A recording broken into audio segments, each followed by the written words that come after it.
Hai, Assalamualaikum warahmatullahi wabarakatuh. Perkenalkan, nama saya Mutia dengan NIM 211260027. Di sini saya akan menyampaikan materi tentang Discovery Learning dengan mata kuliah Strategi Pembelajaran IPA, dosen pengampu Raden Gamal Tamrin MPD. Di sini saya akan menjelaskan yaitu pertama, pengertian Discovery Learning. Baik, yang pertama adalah pengertian Discovery Learning. Pengertian Discovery Learning yaitu pembelajaran yang mendorong siswa untuk menyelidiki suatu kondisi dan menemukan, lalu membangun pengalaman pengetahuan di masa lalu dengan mengutamakan intuisi, imajinasi, dan kreativitas dalam mencari informasi dan menemukan fakta, korelasi, dan kebenaran yang baru.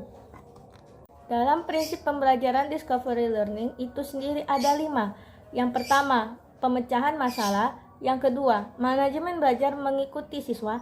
Yang ketiga, mengintegrasikan dan menghubungkan. Yang keempat, analisis dan menginterpretasi informasi. Yang kelima, yaitu kegagalan umpan balik. Baik, saya di sini akan menjelaskan satu persatu dari prinsip Discovery Learning. Yang pertama, pemecahan masalah. Maksudnya di sini adalah guru akan membimbing dan memotivasi peserta didik untuk mencari suatu solusi dari suatu permasalahan dengan menggunakan informasi dan teknologi yang ada. Kemudian informasi tersebut disederhanakan dan langkah tersebut bisa menjadi pendorong bagi peserta didik agar termotivasi untuk aktif dalam belajar. Yang kedua, manajemen belajar mengikuti siswa. Guru harus mengizinkan siswa untuk bekerja sendiri atau dengan orang lain atau dengan berkelompok sesuai dengan fleksibilitas dalam pembelajaran dan membuat belajar menyenangkan. Yang ketiga, mengintegrasikan dan menghubungkan.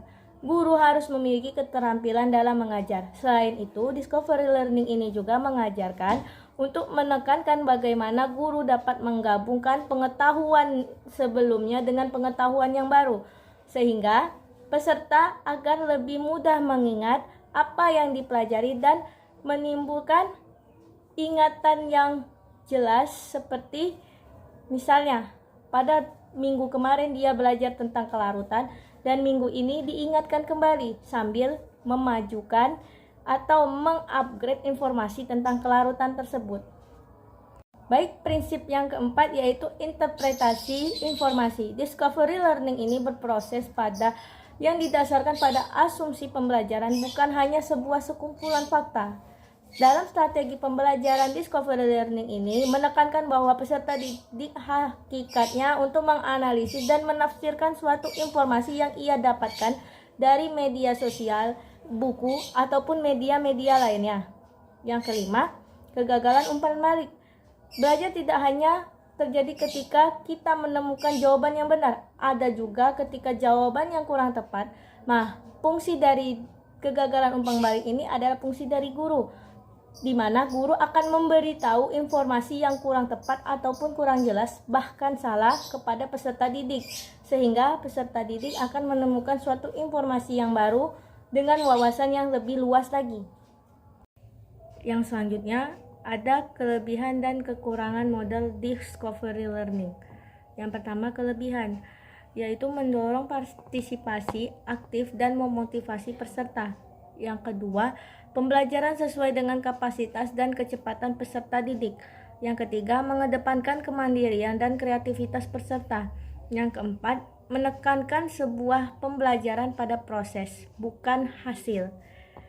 Selanjutnya, yaitu kekurangan, di mana kekurangan Discovery Learning ini adalah untuk membutuhkan kerangka pembelajaran yang solid.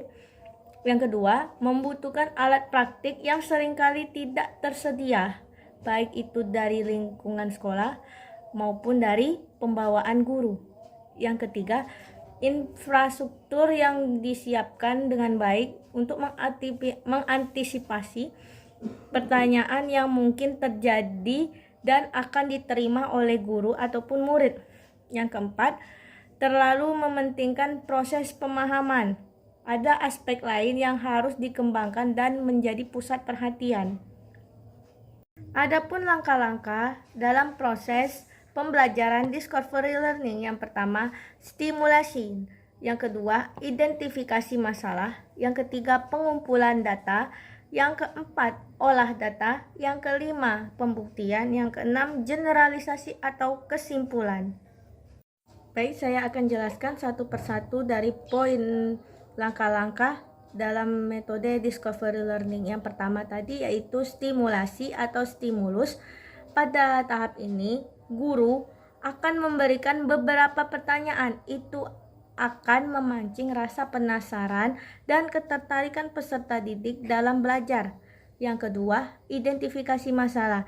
Identifikasi masalah ini di mana guru memberikan kesempatan untuk mengidentifikasi masalah dan menjadi bahan pembelajaran. Selanjutnya akan diberikan pada peserta untuk membuat hipotesis atau pertanyaan masalah yang sifatnya sementara dan hanya di awal pembelajaran. Yang ketiga, pengumpulan data.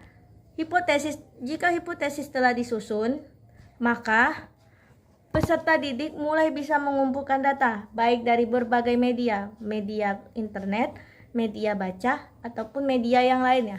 Yang keempat, itu ada olah data. Olah data pada informasi ini jika sudah terkumpul, maka selanjutnya peserta didik akan menganalisis dan mengolah data tersebut. Demikianlah video pembelajaran tadi yang berjudul Discovery Learning. Jika saya ada kesalahan kata, ucapan maupun sikap selama video tadi, saya mohon maaf. Pada Allah saya mohon ampun. Billahi taufik wal hidayah. Wassalamualaikum warahmatullahi wabarakatuh. Terima kasih, selamat bermanfaat.